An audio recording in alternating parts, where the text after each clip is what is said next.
Halo? Halo? Unapiga simu kutoka wapi? Hapa Wizara ya Katiba na Sheria, naomba tukusikilize mwananchi. Napiga simu toka mkoa wa Tabora, wilaya ya Nzega. Na programu iliyoko sasa ni kuongea na waziri, ambayo ni kwamba tunaifanya kwa mwezi mara 3, na mashauri makubwa au changamoto kubwa wanazoleta kwenye kitu hiki, changamoto za mirathi, changamoto za ndoa za utotoni, lakini pia kubwa zaidi ni ardhi.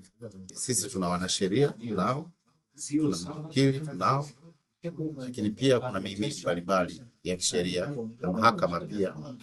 Kwa hiyo baada ya kupokea hizi changamoto hapa, tuna njia za kuzituma wao, njia ya WhatsApp na njia ya email, na nyingine tunajibu hapa papo kwa hapo tunamaliza, na zingine wanatuletea maandishi. Kituo chetu hiki ni kama kamusi, kwamba tunapokea kero zote na changamoto zote.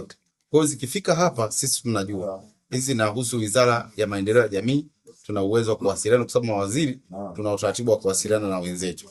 Kwa hiyo sisi tunaweza kupeleka kwao, aidha kwa kutuma ujumbe maalum au kwa kuwaomba wenzetu watusaidie, tushauriane kwa pamoja tuweze kulimaliza. Kwa hiyo tumekuwa tukifanya hivyo, na ndio maana hapa hakuna jambo ambalo litaletwa halitapatiwa majibu. Kila jambo litapatiwa majibu kwa sababu serikali ina majibu na haki itatendeka.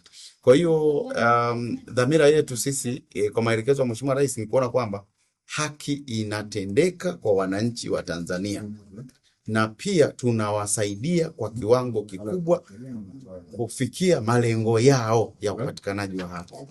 Na kitu kingine kikubwa zaidi hapa, migogoro ni mingi, masuala ya mirathi, masuala ya ndoa, masuala ya kugombania watoto, masuala ya kugombania ardhi, masuala ya mashamba na kadhalika.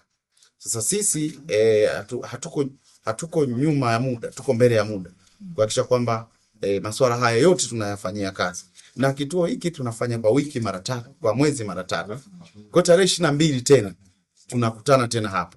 Kwa tarehe 22 moja, tutawapa mrejesho wale ambao wametupa changamoto zao, tutawapa majibu.